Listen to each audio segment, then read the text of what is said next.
Welcome to Critical Matters, a sound critical care podcast covering a broad range of topics related to the practice of intensive care medicine. And now, your host, Dr. Sergio Zanotti.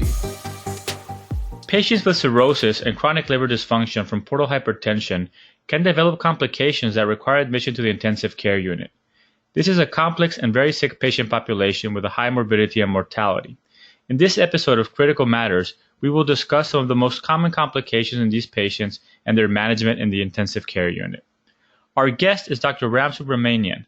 Dr. Subramanian completed his undergraduate education, medical education, and residency training at the University of Chicago.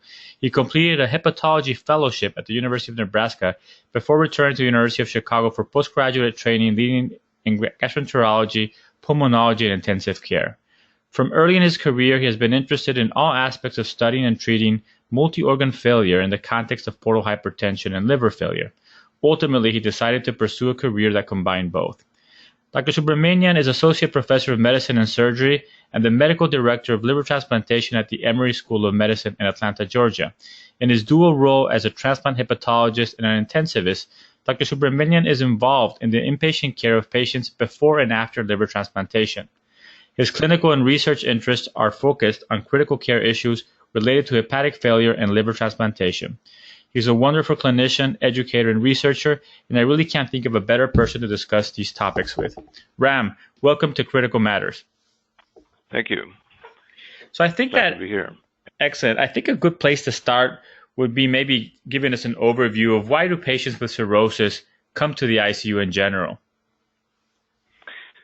So the patient with cirrhosis can be admitted to the ICU for both hepatic and extrahepatic organ dysfunction. So if you just run the list of all the potential complications going from head to toe, they can have admission for worsening hepatic encephalopathy, worsening shock from a cardiovascular standpoint, which is typically distributed shock. They can have unique lung derangements, such as hepatopulmonary syndrome that can cause hypoxemia, portopulmonary hypertension that is a unique form of pulmonary arterial hypertension, and then they can have worsening hepatic hydrothorax that can cause issues in gas exchange. When you go from a GI standpoint, they can have the very predictable catastrophic complication of massive variceal bleeding that can lead in hemorrhagic shock. And then another unique example from a renal standpoint would be worsening acute kidney injury in the form of hepatorenal syndrome. So that, in a nutshell, gives you an idea of how complex the cirrhotic patient is in the ICU and all the indications they can be admitted with that require critical care management. And I know that there are obviously not a large amount of studies that are focusing specifically on this cirrhotic population in the ICU, but I did come across a paper published earlier this year that you actually wrote an editorial for that came from the UK looking at what has happened in incidence and outcomes with these patients. And it seemed to suggest that even though the incidence of admission to the ICU, at least in the UK, is increasing, the mortality has seemed to improve but remains still high, around 30%. And it brings up the concept of acute on chronic liver failure. Could you talk a little bit about that and explain what that concept means? Yeah. So just before we go into ACLF, just the point that you brought up, and this has been borne out in a couple of studies, that over the years, just with an improvement in critical care management of patients with cirrhosis, we have seen a steady improvement in outcomes in these patients admitted to the ICU. So they just wanted to reemphasize that point that he brought up, that the application of good critical care makes a difference in these patients. And so we should not be giving them a negative prognosis as they hit the ICU. Moving on to this concept of acute on chronic liver failure.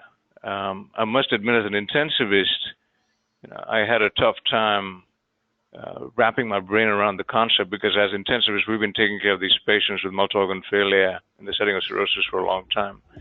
But I think the one important distinction between ACLF and decompensated cirrhosis is as follows. When you think about decompensated cirrhosis, you typically imagine the patient with massive ascites, variceal bleeding, severe hepatic encephalopathy, with end-stage advanced portal hypertension. So that's decompensated cirrhosis. ACLF is a concept that's actually emerged from the hepatology literature where they suggest that folks with liver disease don't need to reach end-stage liver disease manifestations before they present to the ICU with multi-organ failure. So you can have, for example, a 35-year-old with mild chronic liver disease who suddenly presents to the ICU in the absence of variceal bleeding, in the absence of severe hepatorenal syndrome with multi-organ failure. So I think that is the important distinction that I think just for an intensive care audience is important to appreciate, that you don't need a pre-existing history of end-stage liver disease manifestations to go into multi-organ failure that is characterized, which is defined as ACLF with a high short-term mortality. So I think the big take-home point is as intensivists or intensive care providers, we need to be aware that folks with mild chronic liver disease are also at risk for developing multi-organ failure that requires aggressive management. So I hope that answers your question. Definitely. And I think, Ram, that based on at least my clinical experience in hospitals that are not dedicated transplant and hepatology services, it would seem that probably the majority of our patients that we're admitting to the ICU are more of the ACLF or acute on chronic liver failure characteristic, as opposed to true end-stage liver disease. And these are patients who either have a variceal bleed, a septic episode, or something else that triggers a decompensation. But I guess my question is, can you tell us a little bit more about these patients? I mean, I think that there seems to be a nihilistic approach to these patients, but the literature might suggest something a little bit different. Yeah, so going back to what we have spoken about before, I think we need to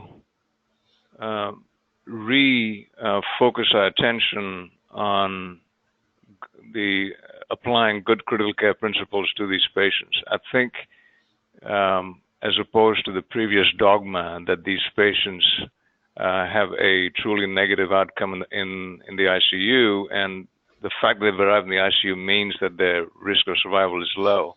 We need to change that paradigm and sort of re-strategize as far as offering them aggressive care with a goal to see if you can reverse the acute exacerbation so they can take them to a new steady state as a bridge to temporary stabilization hopefully with an eventual goal to bridge them to liver transplantation. A lot of these patients in ACLF can be in the younger size, and in my experience, age is a huge prognostic indicator as it applies to general critical care as well. But I think in particular in these ACLF patients, we need to be a bit more aggressive about offering them aggressive all the strategies that we have in critical care in order to stabilize them to improve their short-term outcomes. And I think that the following that discussion, one of the most common reasons that I see in my practice, and I think a lot of our listeners see for these patients coming to the ICU, is acute gastrointestinal bleeding, presumed esophageal varices. Could we talk a little bit about how you approach the diagnostic phase first of somebody who comes in with a history maybe of alcohol induced or underlying liver cirrhosis and now has a GI bleed? Yeah.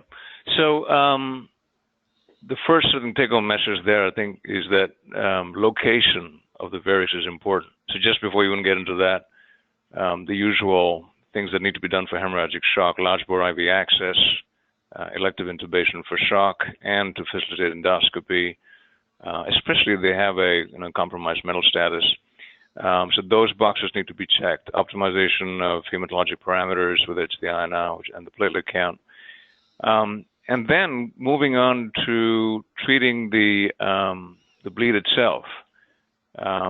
If, assuming it's a variceal bleed, things that are important is location of the varix. So if it's a esophageal variceal bleeding, then that is more amenable to endoscopic hemostasis with endoscopic band ligation.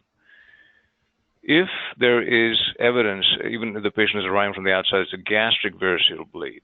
Those varices are deeper in the submucosa. They're typically in the fundus of the stomach, and therefore they're less amenable to endoscopic hemostasis. So in most centers, and especially if it's a sort of a non-academic center that does not have advanced techniques, endoscopic techniques, in my mind, a gastric variceal bleed should be an automatic indication to call interventional radiology for potential TIPS. So I think that's a big take-home message. Esophageal varices, first try endoscopic band ligation. If it's a gastric varix, they should go straight to a TIPS procedure. The second sort of interventional radiology procedure is a BRTO, a balloon, which stands for balloon occluded transvenous retrograde transvenous obliteration. That is a procedure where the interventional radiologist does not do a TIPS, so you don't go transhepatic, but you actually access typically it's a gastric varix, directly using an inferior approach through the femoral vein. And you need to have the appropriate anatomy. You need to have a vessel that can be accessed into the gastric varix, but that includes direct coil embolization or ethanol embolization of the bleeding gastric varix.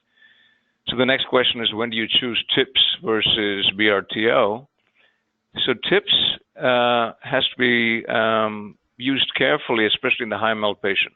So there are no magic numbers, but most centers, if MELD is greater than 20, or some centers you wouldn't say 18, there is a risk of post-TIPS hepatic decompensation because you bypass, the TIPS blood flow bypasses even those X number of functional hepatocytes. So there is a risk of hepatic decompensation after TIPSing a patient with a high MELD score. So that is a prime example of where a BRTO may be helpful, where you do not put the patient through the risk of a TIPS in the setting of a high MELD score, but then he's still able to achieve IR hemostasis with another approach using a BRTO. Another example of where a TIPS may be contraindicated is somebody with right heart dysfunction from portal pulmonary hypertension. So that is a classic example where if you know you're dealing with somebody with pulmonary arterial hypertension with compromised RV function, there is a risk of putting them into acute right heart failure if you TIPS them and increase their venous return.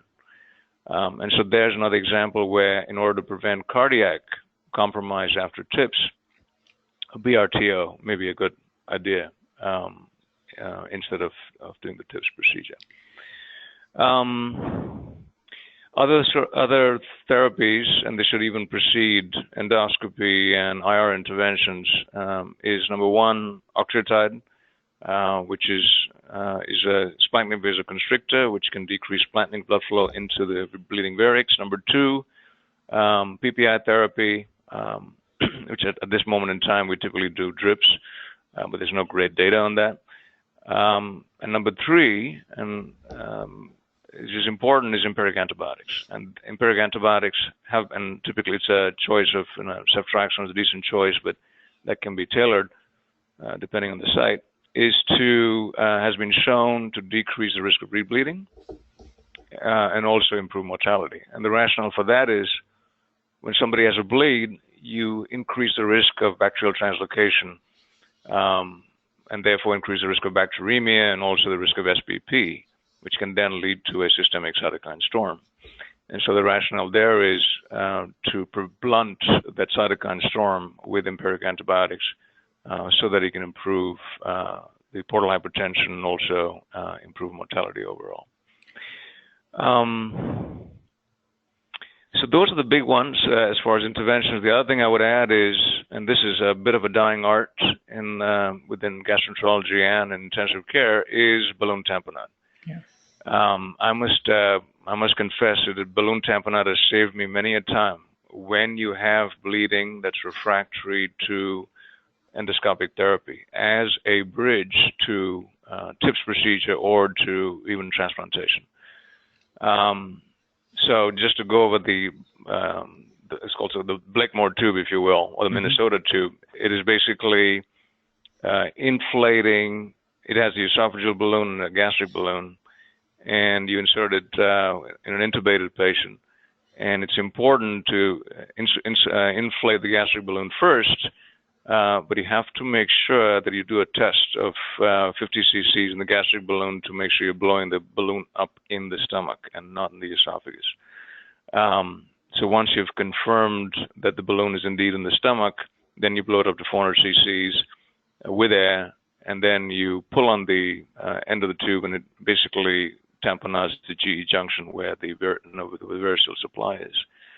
And then the esophageal balloon, if you still have bleeding that's refractory to the gastric balloon insufflation, then you blow up the esophageal balloon with a manometer. But that, in a nutshell, is balloon tamponade therapy. But that is something that should always be considered, especially if you have lack of endoscopic hemostasis with the gastric or esophageal, with the esophageal bleed, or you have acute gastric variceal bleeding, as a bridge to TIPS procedure or a BRTO.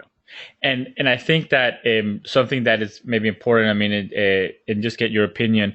Obviously, the balloon esophageal or gastric balloon occlusion is really only in those who have confirmed diagnosis endoscopically, right? Because even though we always think that if a patient with cirrhosis is bleeding from their upper GI tract, it's a varices, there are a percent of cases in which it's not, and in those cases, it probably wouldn't help or could cause damage. Correct. So I think that's a good point. So I would always either you have outside hospital endoscopic data that documents a variceal bleed, or they have been documented with variceal bleeding at your institution. So that's a good point.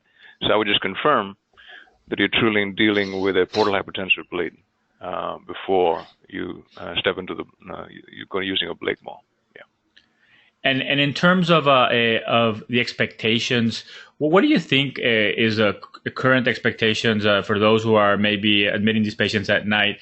I mean, endoscopic therapy, both diagnostic and therapeutic, should really be something that occurs within hours of the patient being stabilized, right? That is correct. And so I think the call to the GI physician or provider should happen quick as they hit the ICU, as the patient hits the ICU. I think that's a conversation that should be held early. These patients have a risk of rapidly progressing into hemorrhagic shock. And so I think if there's a suspected variceal bleed, time is of the essence to initiate that GI referral so that they can go under endoscopy sort of in an expedited fashion. Excellent. And I think that two aspects, Ram, that might be worth discussing now, which I think are related to treating, especially those very severe or very refractory bleeds, are both the hemostatic aspects of treating cirrhotic patients and the hemodynamic aspects that also can be seen sometimes if patients develop infection or septic shock. So I think that why don't we start a little bit in terms of what are your parameters in terms of how you would support the hemostatic aspect, and talk a little bit about what people think occurs in cirrhosis and what actually has occurred in terms of rebalancing.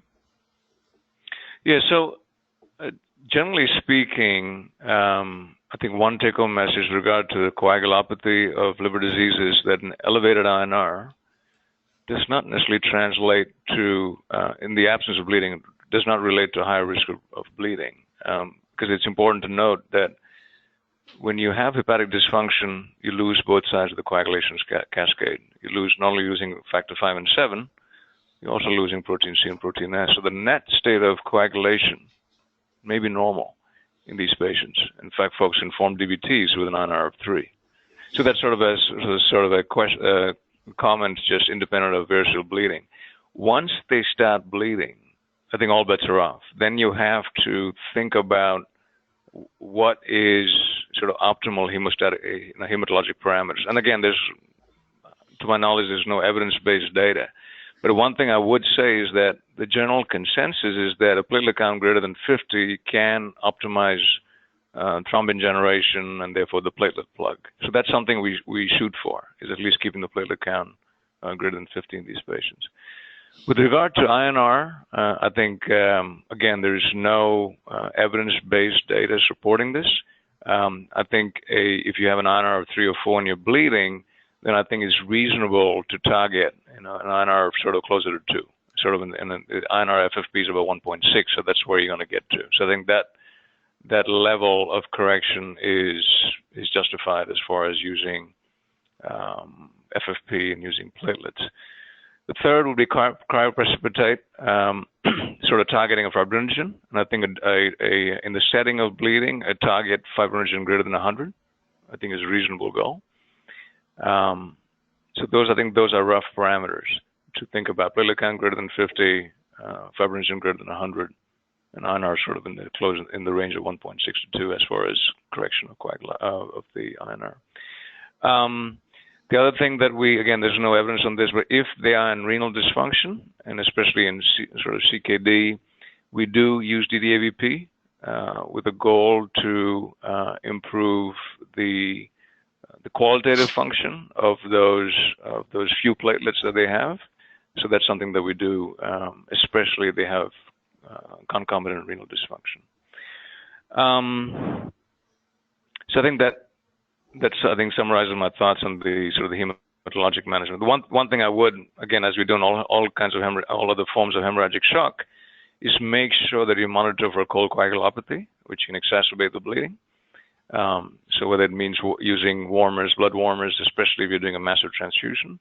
Number 2, I would make the point about watching your serum calcium, as we do for other forms of resuscitation and hemorrhagic shock, is to monitor your calcium, especially if you're dealing with somebody who's hemodynamically unstable. So that was hematology. And then I think we briefly spoke about sort of cardiovascular ramifications. We can sort of go into that concept. And just to sort of share a few thoughts on that, the patient with cirrhosis who comes to the ICU is exquisitely sensitive to any hypotensive insults because they are living at a baseline decreased arterial blood volume. And that's why we have folks in the clinic or even on the non-ICU inpatient floors are hanging out a map of 50-55, and they don't have any clinical signs of end organ hypoperfusion. And that's because they have abnormal shunting of their cardiac output at a baseline level into this splanchnic circulation because of splanchnic vasodilation. And so we've now come to appreciate that. And because of the splanchnic shunt, they have a decreased effective arterial blood volume. So when you superimpose a new hypotensive insult onto that physiology, whether it's variceal bleeding that causes hypovolemia, whether it's a large volume paracentesis that induces hypovolemia, when you have a septic trigger from a SBP or a UTI, or if new onset cardiac dysfunction that gives you cardiogenic hypotension, all those insults can predictably further worsen the hemodynamic status and put them into rapidly progressive shock. And so I think that is something for the intensive care provider, that is an important thing to appreciate, is how exquisitely sensitive these patients are to hemodynamic compromise. And then just extending that argument, and this is very predictable, especially in spontaneous bacterial peritonitis, is that you can anticipate, or you need to be very vigilant for the development of acute kidney injury, just because your hemodynamic collapse is going to cause renal hypoperfusion. And so you can sort of anticipate, you can see that AKI coming when you have a massive variceal bleed or a septic trigger. So just to sort of include hepatorenal syndrome in that context of superimposed shock of any etiology that we need to be aware of. Excellent. I think that one more question regarding the bleeding. So you talked about initial therapies with endoscopic therapies, adjuvant therapy, very important, like you said, to include the antibiotics. What about any role in the ICU, or when should the intensivist start thinking about secondary prevention? Let's say we stabilize the patient, they get their therapies. Is this something that happens in the ICU or something that happens later in terms of starting patients on potential agents that might prevent rebleeding? No, so that's a good point. So as you've already alluded to, something that we do routinely is initiate non-specific beta blocker therapy with nadolol. Once the patient resolves his or her acute injury, or acute bleed, and stabilizes hemodynamically, then the data would support the initiation of non-specific beta blockade, blocking both beta 1 and beta 2 receptors in order to decrease the risk of recurrent variceal bleeding. And so just to go with that rationale, beta 1 blockade is supposed to decrease the cardiac output, thereby decreasing splenic blood flow. And the second, the beta 2 blockade, is actually to block the beta 2 receptors in the splenic circulation, which can then lead to splenic vasoconstriction. So that is why, that is the rationale for using a non-specific beta blocker as secondary prophylaxis for variceal bleeding. There is some data, and I think this is, I must admit at our center, we haven't fully subscribed to this. There is data from the Spanish literature, investigators in Spain, published in the New England Journal about maybe 3-4 years ago, that introduces the idea of an early TIPS, especially in somebody who has high risk for rebleeding. And so almost like a prophylactic TIPS even after the cessation of the initial bleed. And that is something that I think is not universally applied across, especially across the U.S. For the reasons that I mentioned, you have to weigh the risks and benefits of the TIPS procedure, especially if you're dealing with somebody whose MELD score is drifting, and it may be high risk for post-TIPS decompensation from a hepatic standpoint. But that's more of a center-specific practice as to use TIPS prophylactically as secondary prophylaxis to prevent recurrent variceal bleeding. On that theme, and this is more of a practice outside the ICU, but just to introduce the rest of the management, these patients should ideally undergo secondary prophylaxis with endoscopic banding as well, especially with esophageal variceal bleeding. They should be scheduled in a few weeks for repeat endoscopic evaluation and potential banding, and that can be repeated every 4 to 6 weeks with a goal to eradicate the varices over time, and this will typically happen in the outpatient setting. So between the nadolol and the endoscopic management, that is our sort of current strategy for secondary prophylaxis for variceal bleeding. Excellent. And one of the things that we mentioned about selecting patients for TIPS, one of the potential complications is increased risk of hepatic encephalopathy. So I think that might be a good leadway into talking about that other common complication that I think will land patients with cirrhosis in the intensive care unit. So maybe a good point to start, and I've heard you talk about this before, Ram, is making sure that we differentiate between what is the hepatic encephalopathy of acute liver failure or acute hepatic encephalopathy versus what we're talking about in this population with cirrhosis. Yeah, so I think that's an important point. So just to take a step back, we've been talking about cirrhotic patients, and we can, for the sake of this part of the conversation, couple ACLF with decompensated cirrhosis. So we're dealing with chronic liver disease. There's a whole other population of patients with liver failure that we term acute liver failure, and that's a different disease process. And just to define acute liver failure, or ALF strictly defined is the onset of hepatic encephalopathy within 6 to 8 weeks of first symptoms of hepatic dysfunction, such as coagulopathy or jaundice. And this is the important part of the definition, in a patient without pre-existing liver disease. So a classic example would be 28-year-old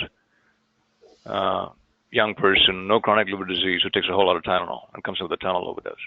So that is the sort of the classic example of a patient with ALF, which is totally different from the rest of our conversation today. When you think about that ALF and think about that hepatic encephalopathy, that phenotype of encephalopathy is very, very different from the hepatic encephalopathy of the cirrhotic patient. And just to sort of cut to the chase, and then I'll dissect out the mechanistic rationale. When you see a patient with advanced encephalopathy who has acute liver failure, there is a risk of developing pathologic intracranial hypertension and cerebral herniation. So I think that's a big take-home message, and that's why it's so important to make sure whether you're dealing with ALF or ACLF. In ACLF, or sort of, and I'm using that term a bit loosely, and I'm coupling decompensated cirrhosis into that. That hepatic encephalopathy has minimal to no risk of developing intracranial hypertension and therefore developing cerebral herniation. So why do we think this is the case? So just to go through that rationale, ammonia is a player to some degree in the hepatic encephalopathy in both cases. It's not the whole story, because especially in cirrhotics, you can have a stone cold normal ammonia level and they can be florally encephalopathic. So there are other mechanisms. But let's just, for the sake of argument, say there's some degree of hyperammonemia that contributes to both processes. Compare a 25-year-old Tylenol overdose case with a 50-year-old hepatitis C cirrhotic case. So one is ALF and one is ACLF. Ammonia is getting metabolized in the urea cycle in the liver. When you have a hep C cirrhotic who's had the disease process for, let's say, 25 years, so the urea cycle in that context has been slowly dwindling away, but because the chronicity of the disease process, you've had the time for extrahepatic tissues to upregulate ammonia-fixing mechanisms, and the enzyme is glutamine synthetase. And so, for example, muscle can upregulate glutamine synthetase, and so when you have an ammonia challenge, variceal bleeding, for example, even though the urea cycle in the liver is not working, you've had time for extrahepatic tissues to create sinks for the ammonia, and so you protect the brain from seeing an ammonia challenge when you have chronic liver disease. Contrast that scenario to the patient with ALF, 25-year-old, perfectly normal, no chronic liver disease, decides to take a whole lot of Tylenol, acutely fries his or her urea cycle. Suddenly you have a hyperammonemic milieu, and you haven't had the luxury of time, as you saw in the cirrhotic, to fix ammonia extrahepatically. So suddenly the CNS circulation sees this hyperammonemic state and is not protected. And astrocytes, by the way, have glutamine synthetase. So then you have the risk of developing acute astrocyte swelling because the ammonia is fixed in the astrocytes. And that, I think, is a good mechanistic explanation for why the patient with ALF can develop cytotoxic edema and then develop intracranial hypertension versus the cirrhotic, which is the focus of our conversation today, who may develop hepatic encephalopathy but does not have the risk or has minimal risk of developing ICP elevations and cerebral herniation. So I think that's a very important take-home message where we need to make sure when we see a patient described as acute liver failure, that number one, we're truly dealing with acute liver failure. And the best way to tease that out, and the first question I ask somebody when they call me, they have a patient with acute liver failure, because that term gets used very loosely, is what does the abdominal imaging show? If the CT or the MRI shows a shrunken liver, a big spleen, large varices, massive ascites, that by definition is not ALF. It's acute and chronic liver disease.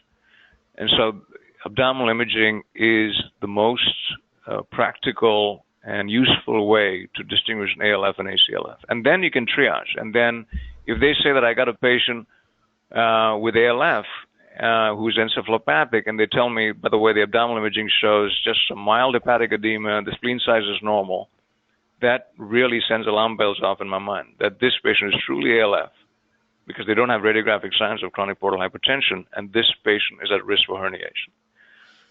So that changes the whole equation as far as management, and then we can get into management in our next conversation. But just to make the distinction regarding pathophysiology and distinguishing between the hepatic encephalopathy of ALF versus the physiology of hepatic encephalopathy of ACLF. And I think it's very important and very useful to think about the mechanism, because ultimately, like you said, patients with acute liver failure who die of hepatic encephalopathy died because they herniated. And patients with chronic liver failure or acute on chronic liver failure don't herniate, and if they die, it's because of other issues related to their disease process. So let's dive into the hepatic encephalopathy of the cirrhotic patient. And the first question I have is, I've always been taught and have thought of the diagnosis as being a clinical diagnosis, but there is obviously the pervasive ammonia level that is always present in the workups. Could you talk a little bit about the diagnosis and specifically the role of ammonia? Sure. So as a practical point, when I have a cirrhotic who comes in with encephalopathy, I don't even check an ammonia level most of the time. If they are confused, they will see therapy with lactulose, rifaximin, zinc. So they have.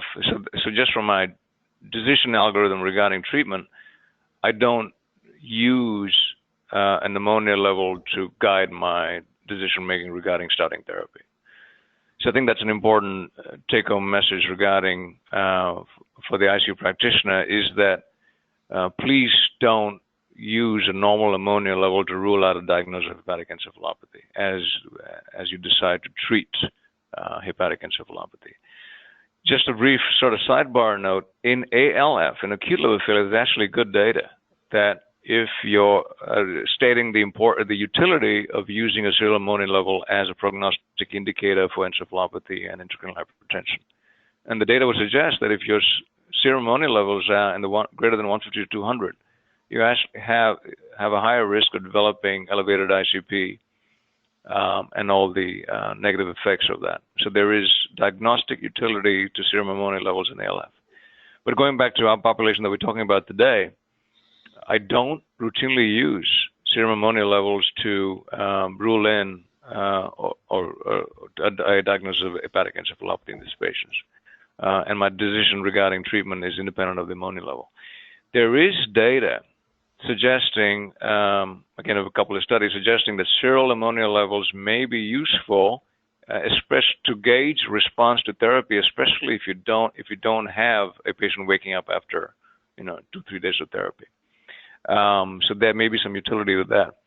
And just one other sort of comment on in that context is if you have a cirrhotic who's densely encephalopathic, and they're coming in with a fourth admission for hepatic encephalopathy, one I think take-home message there is we should look carefully at the abdominal imaging, especially the abdominal vascular imaging, because some of these patients can develop spontaneous portosystemic shunts.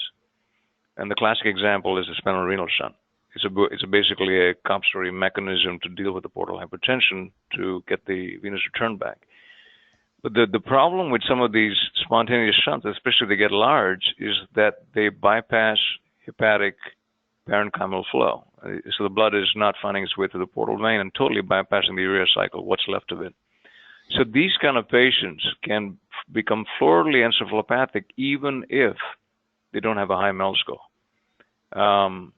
And so there'll be a disconnect between the degree of liver disease severity as defined by the MELD score and the hepatic encephalopathy symptoms. So I think that's a useful practical point, that if you have hepatic encephalopathy that's disproportionate to the MELD score, or it just persists and is refractory to therapy, then you should make sure that you're not sitting on a spontaneous shunt. Now, the next question is, what do you do with a spontaneous shunt? And there are actually case reports regarding embolizing that shunt with IR, but it's sort of a bit tricky. In our center, we have done it anecdotally for persistence in the fifth admission for hepatic encephalopathy required intubation, but there is a risk of embolizing those shunts, because then you can worsen an underlying portal hypertension. Number two, in our cases, we have actually seen a higher risk of developing mesogenic vein thrombosis, which has implications regarding transplant candidacy. But just wanted to mention that fact as well. And I think that's a good tip. I mean, for those patients, like you said, that seem to be behaving in a way that goes out of the norm. Now, Ram, in terms of treatment, you mentioned lactulose and rifaximin. Why don't we start with, just in terms of your general approach? And one of the questions that always arises, or two questions that arise with lactulose is, are enemas a problem and should we avoid them? And two, how do I titrate my lactulose therapy in people in the ICU who might have a rectal tube? Right. So lactulose enemas actually, personally, I think they're useful, especially if you have a compromised mental status or a tenuous airway. I think if you have somebody with grade 2 encephalopathy, grade 3, just to start with lactulose enemas may be a good starting point to sort of improve the encephalopathy to a degree with wake and then switch to PO lactulose. So that's one strategy that we do use. Couple of caveats to lactulose in the ICU, and actually I'm almost tempted to say that we sometimes use rifaximin as first line. Number one is beware the risk of developing or exacerbating underlying ileus. Some of these folks may already have a septic ileus to begin with, and so lactulose can worsen that ileus, and we've had cases where folks are shown up to our ICU with cecal perforation because they've been, had undergone aggressive PO lactulose therapy. Number two, I would caution against lactulose when you already have an underlying metabolic acidosis, and that's typically a gap metabolic acidosis from hepatic failure coupled with renal failure. And then if you exacerbate that metabolic acidosis with diarrhea, then you can add a component of non-gap acidosis as well. So those are a couple of check boxes that I do for lactulose ileus, and look at a KUB. And number two is watch your acid-base status. And those are, in my mind, a couple of contraindications to using PO lactulose in particular, which makes me actually go towards rifaximin as first line. Rectal tubes is it's an area of controversy. We've had some pretty significant lower rectal bleeds from chronic indwelling rectal tubes. And so we are still trying to come up with a protocol, and the latest is we deflate. If we put a rectal tube in with a goal to maintain hygiene and prevent sacral decubes, especially the patient who's in the ICU for a while, we have to be very careful about how long we're keeping the balloon in, because especially if there's a risk or there's a history of rectal varices, I think it definitely should be a contraindication of placing a rectal tube. Number two, we've had cases where they've had stercoral ulcers. They've had pressure ulcers in the rectum that has caused massive hematochezia that has been clinically significant. So just a word of caution regarding rectal tubes in these patients, and weighing the risks and benefits of it, especially when you're giving lactulose and inducing diarrhea. So you bring up a very good point that we have to be careful about the use of rectal tubes in these patients. And how do you titrate your lactulose therapy in general? Oh, yeah. Sorry. So that part, yeah. So the rough rule of thumb, especially in the non-acute setting, is to titrate to 3 to 4 soft bowel movements per day. So that's the textbook description, especially in the outpatient setting when you're dealing with chronic hepatic encephalopathy. In the acute setting, you can extrapolate that data.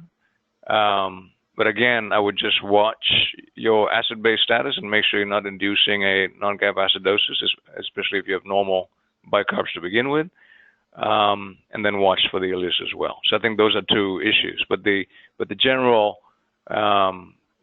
practice is TID dosing, 30 cc's TID, and see how they do, and just watch your bicarb, and watch the number of bowel movements. You don't want to be inducing frank diarrhea in these patients. The other thing I should mention is the role of Miralax. As you may know, there's data now suggesting the use of Miralax instead of lactulose for all the reasons, all the sort of the side effects of lactulose that I mentioned. And so that is something that is anecdotally gaining increasing use in our patients in the ICU, especially if we're having problems with lactulose. just to mention that as well. And I also have so two things. So one comment is that I've heard people talk about the 3 to 4 bowel movements being equivalent to like 500 mLs of stool. Is that true or appropriate and maybe an indication? Yeah, so that's a rough, I think a decent estimate. I must say I haven't seen, again, I'm not aware of a great correlation with that volume, but I think that's a reasonable estimate, if you will. So I think that's a reasonable, yeah. You did mention the Miralax or the polyethylene glycol. There seems to be more talk about that in the literature.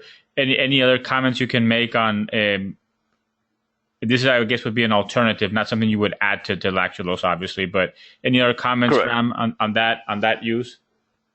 No, so I think it's just increasing use. I think I'm not aware of at least the critical care setting a study that has addressed that question specifically, looking at lactulose versus Miralax and looking at sort of clinically important endpoints. But I would just mention that as something that we can use instead of lactulose in this patient population. The one other thing that, and again, this is more our center specific, is the use of albumin dialysis in these patients. So you may be familiar with the Mars system, which is an example of albumin dialysis that's the most used in the world. Very few centers in the U.S. have adopted this strategy yet, but in my experience over the many years, this is the one indication which actually has randomized controlled trial level evidence that shows its efficacy in reversing refractory hepatic encephalopathy and cirrhosis. And our experience has been very supportive of that concept. We have folks, and we're just actually treating somebody now with a MELD of 40 intubated, who's been refractory, has grade 4 dense encephalopathy on lactulose, rifaximin, zinc. We've also used IV metronidazole, which is, metronidazole was a thing of the past, but we've added that as well. But the patient is refractory to that, and we started albumin dialysis, and it's just as a brief word on that, you're replacing the dialysate with a 16% albumin solution instead of an aqueous solution. And the rationale is you're extracting endogenous benzodiazepines, which are an example of a molecule that's specifically albumin bound that won't come off with the CRT circuit, but now will come off with the albumin dialysis circuit. And in our experience, that has been a very valuable addition to our hepatic encephalopathy treatment armamentarium in those cases in which folks are refractory to conventional therapy. So this obviously reproducibly would be something that you use in refractory cases, but not as a first-line therapy. Correct. And so it has helped us liberate folks on the ventilator, has prevented us from intubating folks with worsening encephalopathy. So it's been a great addition to our options as far as the treatment of hepatic encephalopathy, especially as these patients are getting sicker and sicker awaiting transplant. Well, one of the things, obviously, that we've touched on through this conversation is that you are in a very specialized tertiary quaternary care center with a transplant service and a dedicated hepatic ICU. But what about in terms of most of our providers or most of our listeners probably are working in hospitals that don't have a transplant unit or don't have a transplant program for hepatic transplantation? When should these patients be referred for evaluation? When should we be reaching out to people who are doing transplants to try to get a gauge, are these patients candidates for transplant or not? Yes, I think if a patient with cirrhosis shows up in the ICU, by definition, they've had their first episode of decompensation. And I think, in my opinion, if there are no significant psychosocial barriers, and I'll talk about that in a bit, to transplantation, then they should be considered for referral to a transplant center. From a biochemical standpoint, we typically, most liver transplant centers will start the ball rolling for transplant evaluation, especially in the outpatient setting, if the MELD score, which is for the audience, that's a score, and it's called the MELD sodium score now. It's basically a function of INR, bilirubin, creatinine and the sodium, serum sodium. If that MELD score exceeds 15, and by the way, normal is about 6 to 7, the highest you can go is 40, but if it exceeds 15, that's a typical biochemical trigger to start a transplant evaluation. But from an ICU perspective, if they have their symptom of decompensation, variceal bleeding, hepatic encephalopathy, I think that should at least trigger it will trigger a GI consultation, but the next step would be to think about referring, at least assessing that patient to see if they would be a suitable transplant candidate. So going into that scenario, things that could be potential barriers to transplant. So just to go over medical contraindications would be cardiac contraindications. They have severe, 3-vessel coronary artery disease, or a compromised systolic heart dysfunction, a compromised systolic function defined as an EF less than 40%.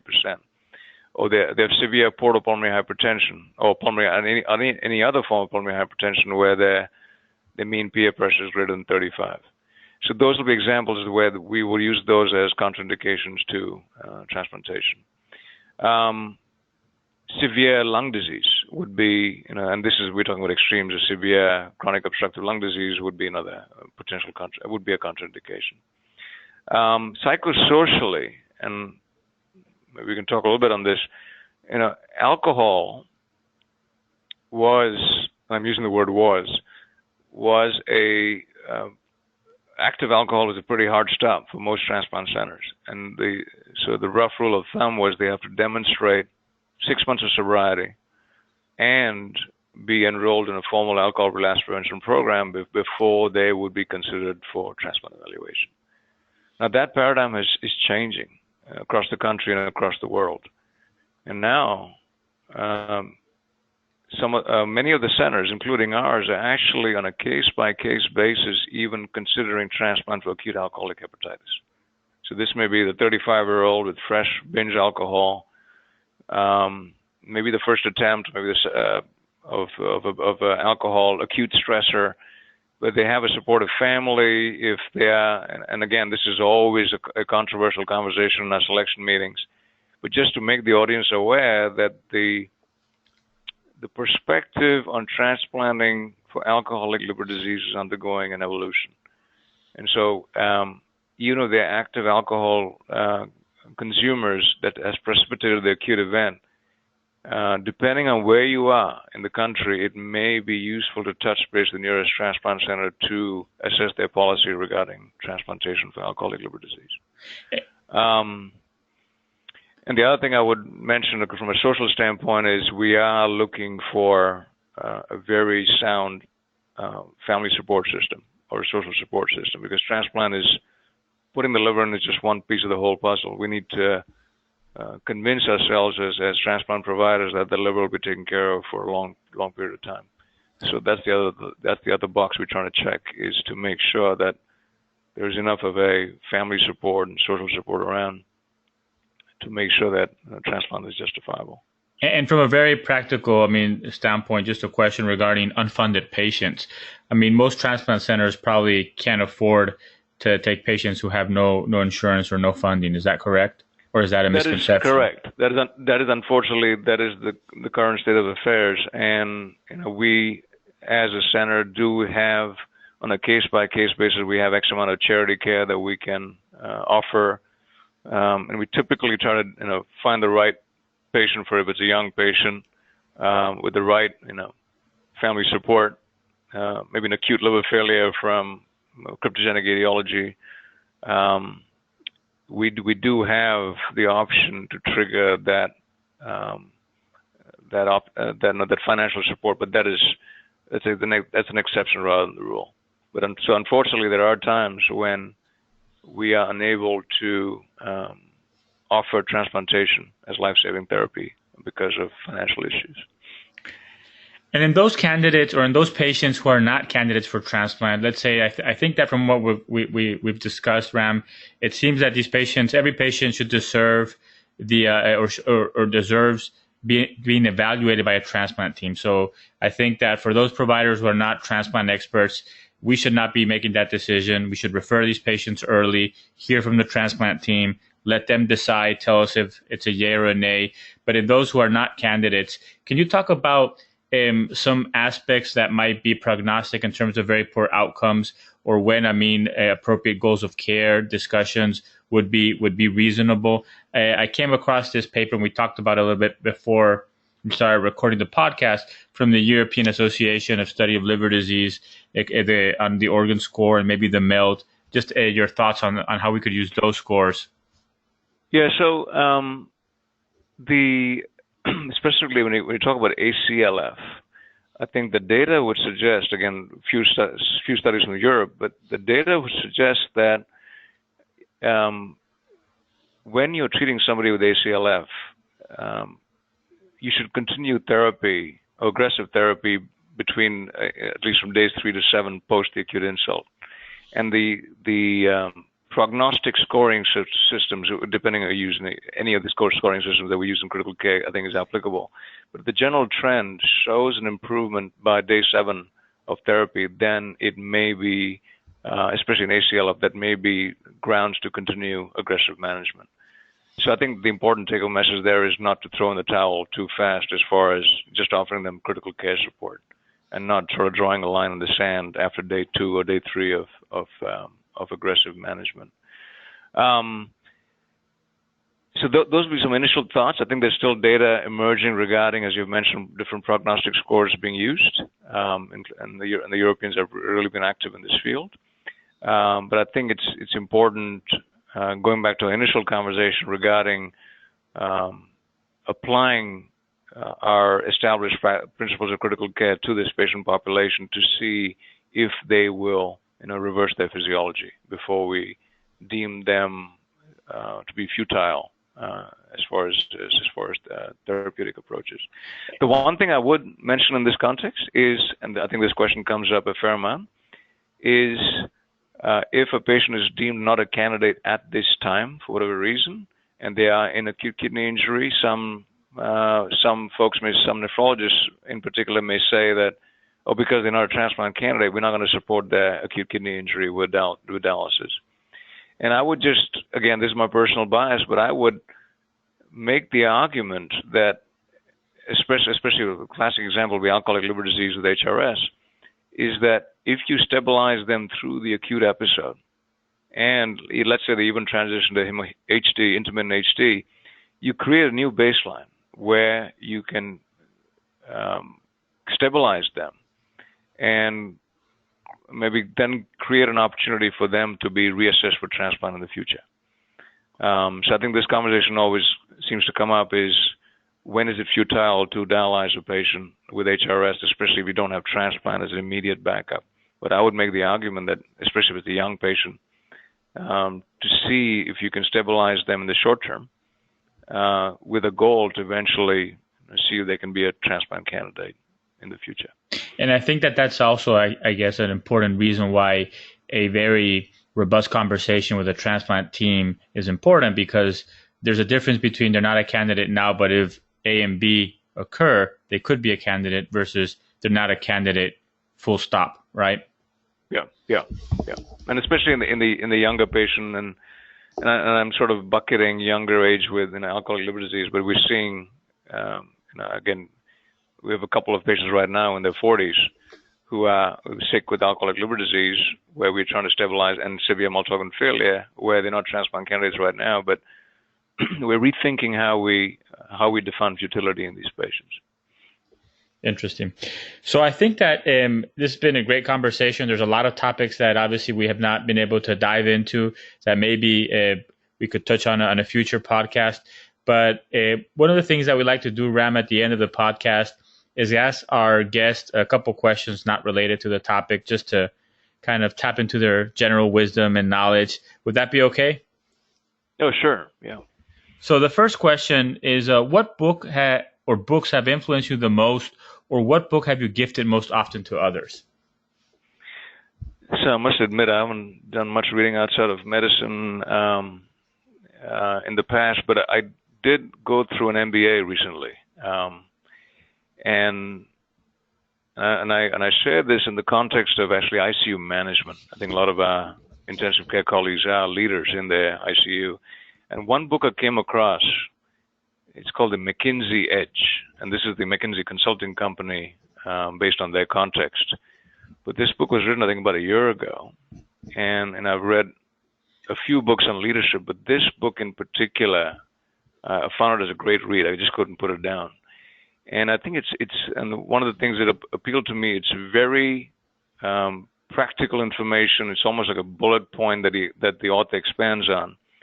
But I think it gives some really useful insight into how a leader manages himself or herself, how he manages the folks that he leads, and how he or she grows in that role. And so I was reflecting on this book in the context of what we do in the ICU as physicians, how we, or as other providers, how we interact with our colleagues.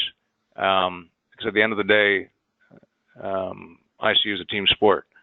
And so I've been reflecting on that book and what I've learned from that book, which may be applicable to our ICU context. So that's one book in particular, the McKinsey Edge. And by the way, this is a series of books. There's a McKinsey Mind, and but it basically pulls those business concepts from that consulting firm and sees how we can apply it to other contexts, including medicine.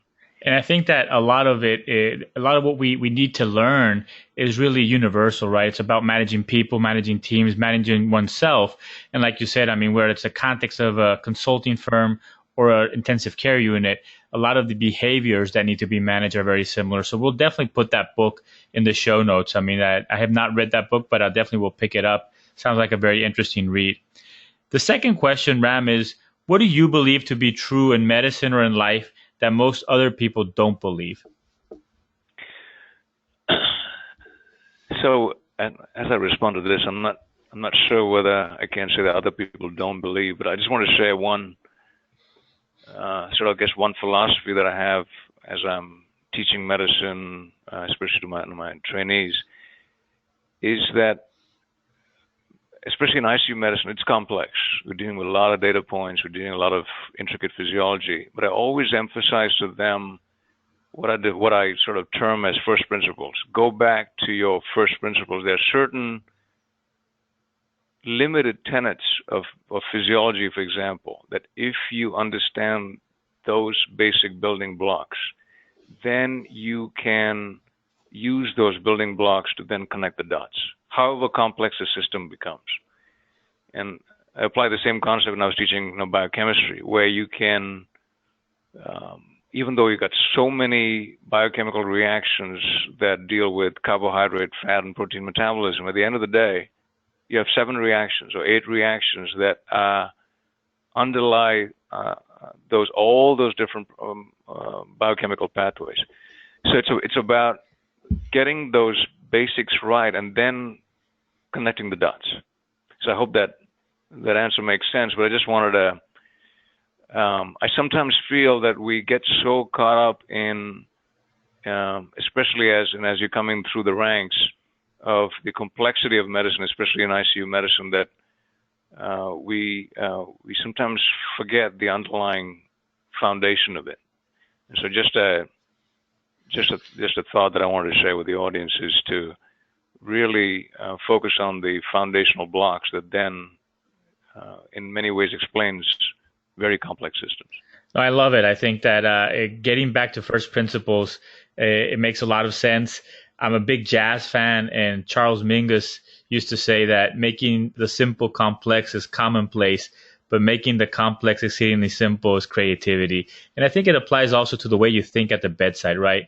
There's a lot of clutter, but being able to go to those first principles, I think, is a great way to move forward and take good care of patients. And I would argue that whether people believe it or not, they don't behave in that way. Very often, I think they make things more complicated than they should. So I think it's a good reminder for the audience. And the last question, Ram, is what would you want every intensivist who's listening to our podcast today to know? Could be a fact or a quote or something specific about this population that we just discussed. Yeah, I'm reflecting on this question, and maybe I'll just go back to what one of my mentors in critical care told me was when I was in training. And one thing I really appreciated him was his conversations with families regarding potential futility of care and sort of end-of-life discussions. And this is something I still use to this day. I just channel his phrase. We do a lot of aggressive things in intensive care with a goal to reverse the process or the derangement. But one thing that he always said is, despite all the advancements in modern medicine, it has its limitations. And so as intensivists or as intensive care providers, we need to know when all interventions are potentially futile and whether we need to change our goals of care from one of cure to one of comfort. And this sort of that statement, although I learned this, many years ago, it's still something that I use every time when I'm having that difficult conversation with the patient's family at the bedside. So I think as I was reflecting on this question, that's what came back to me as something that I wanted to share with the audience, is to we do a lot of high acuity procedures and interventions, but I think we just need to make sure that we check the box regarding the potential futility of our interventions and how to have that conversation with the patient's loved one regarding making the transition from a curative process to a comfort process. And I think that this is a great place to stop. I really appreciate your time, Ram. Hope to have you back on the podcast soon, and wish you a great end of the year. Thank you very much for your time. Thank you. Thanks a lot too, and thank you for having me. This was a great experience. Thank you. Thanks again for listening to Critical Matters. Make sure to subscribe to this podcast on iTunes or Google Play.